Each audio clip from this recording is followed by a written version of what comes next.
Bonjour et bienvenue à cette toute nouvelle édition d'Info.tvc. Aujourd'hui encore plein de sujets pour vous informer sur ce qui se passe dans la Matapédia. Et on commence tout de suite avec une conférence de presse qui a eu lieu plus tôt au mois de novembre, qui vous dévoile une alliance entre la MRC de la Matapédia et la MRC d'Avignon concernant les services de proximité, donc les coops. Nathalie était là pour vous.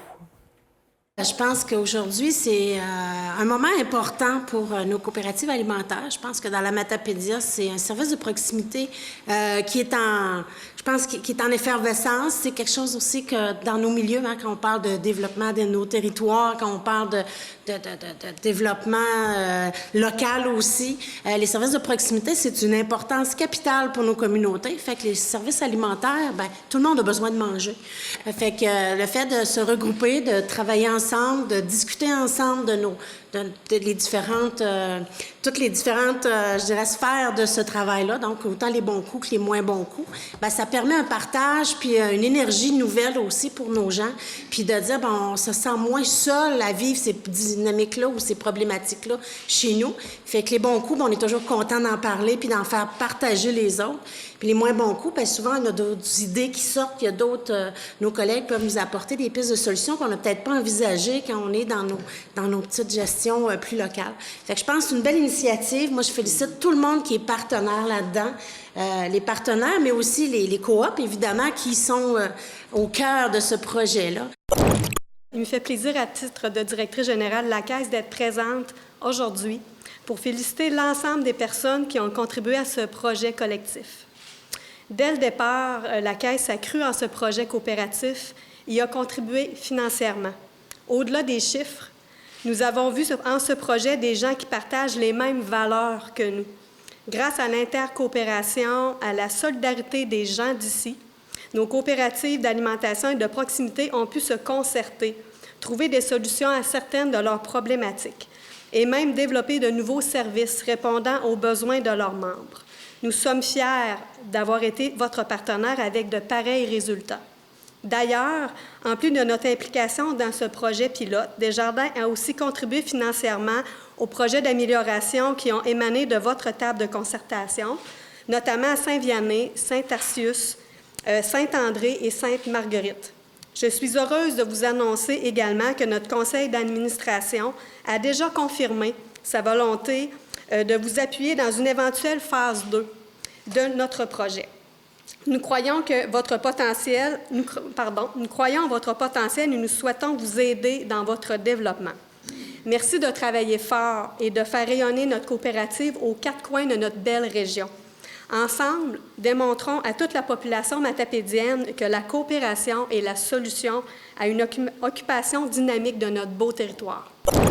Nous, au ministère, ce pourquoi, dans le fond, je suis ici aujourd'hui, c'est que le ministère de l'Économie est responsable de l'économie sociale. Donc, on assume la coordination de l'action gouvernementale. Et ça, ça se traduit comment? C'est qu'on a un plan d'action gouvernementale en économie sociale qui interpelle à la fois le ministère de l'Économie, mais qui interpelle aussi plusieurs autres ministères et organismes gouvernementaux. On avait un plan d'action qui a commencé en 2015. Il se termine bientôt, le 31 mars 2020. Et à l'intérieur de ce plan d'action-là, on a différentes mesures. Et ces mesures-là, c'est justement pour aider les entreprises d'économie sociale, donc les organismes à but non lucratif, les coopératives, à réaliser des projets. Également, dans le cadre du plan d'action, on finance des organismes. On finance la Coopérative de développement régional du Québec et on finance aussi les pôles régionaux en économie sociale et un ensemble d'organisations qui sont là pour justement soutenir l'économie sociale au Québec. Aussi, de façon plus particulière à la direction régionale, on a le PIEC, on l'appelle communément le PIEC, qui est le programme d'immobilisation en entrepreneuriat collectif. D'ailleurs, l'appel de projet s'est terminé le 1er novembre dernier. On a reçu des projets à la direction régionale. On a une enveloppe de 5 millions pour tout le Québec. Et nous, de la façon dont on fonctionne, c'est qu'à la direction régionale, on analyse les projets. Donc, on va faire ça d'ici les fêtes. Après ça, on transmet des recommandations au comité national. Et le comité national va rendre sa décision là, après les fêtes. Personnellement, en tant que matapédienne, je souhaite qu'on puisse avoir des projets là, qui soient financés dans la prochaine mouture, dans le cadre du PIEC. Je sais qu'il y a des gens qui ont travaillé très, très fort. Alors, on va se croiser les doigts. La Fédération des coopératives d'alimentation du Québec s'est rapidement joint au projet qui émane là, de la Coopérative de développement régional du Québec pour participer à ce projet d'intercoopération. C'est un projet qui a fait des petits parce qu'on a profité de cette idée pour l'adapter, l'ajuster et la proposer dans une autre région au Québec. Donc, l'intercoopération dans le domaine de l'alimentation fait des petits. Alors, bravo, merci de cette initiative-là. Bravo aussi aux coopératives qui, pendant l'année et demie, ont continué d'embarquer, de participer, de se déplacer, parce que tout le monde sait que la vallée de la Matapédia, ainsi que la MRC d'Avignon, bon, c'est un territoire qui est vaste, qui est étendu. Il y a toujours eu une belle participation, autant du point de vue de la gouvernance, donc des bénévoles qui s'impliquent au conseil d'administration, que des gestionnaires de ces services marchands de proximité. Services marchands, ça a été souligné par plusieurs qui sont d'une importance capitale pour la vitalité des communautés, pour l'attractivité aussi des communautés dans un phénomène répandu de dévitalisation. Hein. On a besoin que nos services marchands de proximité soient actifs, soient présents. Et la formule coopérative, on pourrait penser que c'est une vieille idée, mais au contraire, c'est une formule qui est excessivement gagnante pour les communautés et qui est de plus en plus populaire. À la Fédération, présentement, on a au-dessus de 10 communautés qui travaillent à se doter d'un service marchand de proximité en formule coopérative. Alors, on n'est pas du tout dans le passé, on est d'avant-garde, on est d'avenir. Et le fait de travailler en intercoopération pour que les forces de l'un viennent pallier au manque de l'autre et que les énergies de chacun puissent se mettre en commun pour donner des résultats encore plus positifs d'un point de vue financier, mais aussi d'un point de vue de rayonnement dans les communautés puis dans l'ensemble de la MRC. Je pense que ce n'est que gagnant. Alors, merci beaucoup à tout le monde pour votre participation. Puis, on n'a pas terminé. On s'est dit ce matin qu'on continuait. Ça fait que, au plaisir de travailler avec tout le monde. Avant de passer au bilan, je ferai un petit récapitulatif historique. On l'a récapitulé souvent, cette histoire. Ça a commencé avec un 5 à 7, comme toute bonne chose. Hein? C'était au mois de septembre 2017. On avait fait un 5 à 7 intercoop. Intercoop, pourquoi? L'intercoopération. Le 6e principe des 7 principes de la coopération, c'est l'intercoopération. On s'est dit, par quel bout on prend ça, l'intercoopération? On pourrait commencer par faire des 5 à 7 intercoops, puis voir qu'est-ce que les gens en pensent. Bien, heureusement, on est venu à Amkoui, et ça a répondu.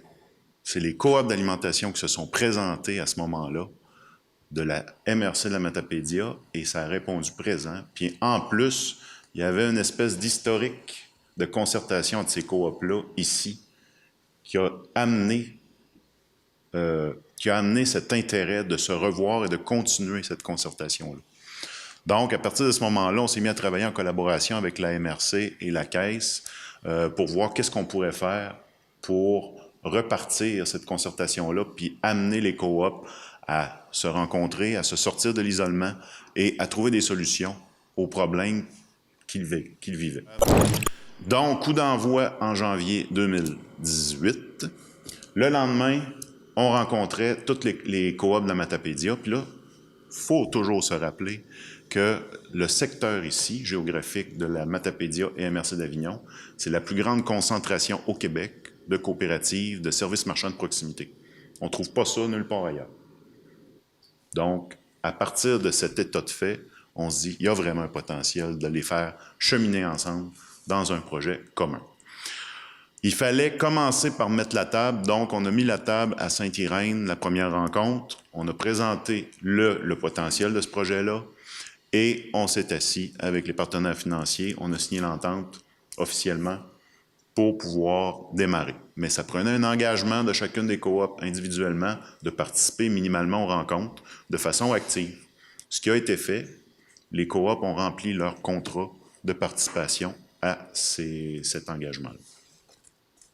Alors, première rencontre, c'était un brise-glace. On mettait la table et on se donnait un plan de travail pour les 15 mois à venir. Deuxième rencontre, Sainte-Marguerite. Je ne sais pas s'il y en a qui s'en souviennent. On dressait un diagnostic des problématiques vécues par les coopératives. Dans ce diagnostic, il y avait des problèmes vécus individuellement, puis il y avait des problèmes aussi qu'on envisageait peut-être des réponses collectives à ces problèmes-là. On a ciblé beaucoup de besoins de formation et c'est à partir de ce moment-là qu'on s'est mis en action pour essayer de doter le projet ici de formateurs qui viendraient les former. Troisième rencontre, ça s'est passé à la MRC ici même à Amqui. On a priorisé les enjeux, on a vu qu'il y avait une convergence dans les besoins et on a commencé à entrevoir des pistes d'action. Quatrième rencontre, ça s'est passé à Saint-Noël. On a travaillé en petits groupes. Chacune des coops a dû produire un petit plan d'action. Pourquoi un petit plan d'action? Parce que quand on produit un gros plan d'action avec 20 actions, on finit par ne pas en faire finalement parce qu'on n'a pas le temps. Mais 4 actions réalistes, SMART comme on dit, pour arriver à se mettre en action vers du positif. Les 4 actions, évidemment, étaient axées sur l'individuel. Je vais vous présenter un schéma tout de suite après pour vous expliquer pourquoi on commençait par l'individuel. 5e rencontre à Albertville, on commençait à envisager le collectif. Mais il fallait se baquer, il fallait aller voir auprès des distributeurs. On a rencontré un représentant de Métro, vous vous souvenez, pour essayer de voir, y aurait-il possibilité de faire des achats groupés? Alors, on a eu des réponses très honnêtes de M. Boulian de Métro et on a continué à penser à ça, mais c'est dans notre sac à dos pour l'avenir. 6e rencontre, c'était une formation en gouvernance. En fait, c'est 3 formations en gouvernance, 3 moments de formation qui ont eu lieu. Une formation à Saint-François d'Assise où 10 administrateurs ont participé et 2 formations à Amqui où il y a eu 16 administrateurs. Donc, déjà là, on a amené les administrateurs à s'outiller en gouvernance. 7e rencontre à Saint-Vianney, on a rencontré les dirigeants de la Caisse des Jardins et du Mouvement des Jardins pour s'informer sur les différents services financiers qu'on pouvait obtenir chacune des coops et comment on pouvait s'organiser pour avoir un meilleur rendement au niveau de ses finances. Il y a eu aussi une formation donnée par Hélène ici présente sur le marketing des coops d'alimentation. Et il y a eu dépôt à ce moment-là d'un modèle de code d'éthique pour que chacune des coopératives, chacun des conseils d'administration puisse adopter un code d'éthique et de déontologie. 8e rencontre Saint-Tarcisius, ça portait sur les opérations en entreprise et on en a encore parlé ce matin de l'importance de suivre ces opérations pour ne pas perdre pied quand on est en gestion d'une coopérative. Donc, il y a une formation, encore par Hélène, sur le tableau de bord des coops en alimentation. 9e rencontre, encore à Amqui, c'était une formation sur mieux comprendre les états financiers de sa coopérative. C'était un besoin qui avait été manifesté par les dirigeants des coopératives et on vous a donné comme, on peut appeler ça le niveau 1 de cette formation-là. Le niveau 2, j'entendais tout à l'heure que ça va s'en venir avec Hélène sur les états financiers et donc comprendre comment ça fonctionne, la mécanique comptable de tout ça. 10e rencontre et dernière rencontre, le 19 mars dernier, à Saint-André-de-Restigouche, c'était le moment du bilan. Il fallait qu'on détermine d'où on était parti, où on était rendu, et est-ce qu'il y avait un moment pour poursuivre dans l'avenir. Le cheminement dans la phase 1 nous a fait réaliser qu'on avait raison avec ce schéma-là. Il faut vraiment intervenir individuellement auprès des coops qui en ont le plus de besoin, sur le plancher, avec les gestionnaires, avant de commencer à penser à aller vers des actions collectives d'intercoopération. Alors, tout le monde a pris conscience de ça et on en est arrivé à planifier une phase intermédiaire qu'on appelle la phase 1.5, qui est une phase vraiment d'action individuelle auprès de chacune des coopératives qui vont s'inscrire pour se faire former finalement. Alors, ça touche autant l'administration, la gestion des opérations, qu'une partie de la mobilisation pour le membership également. Donc, on s'enligne toujours dans ce sens-là.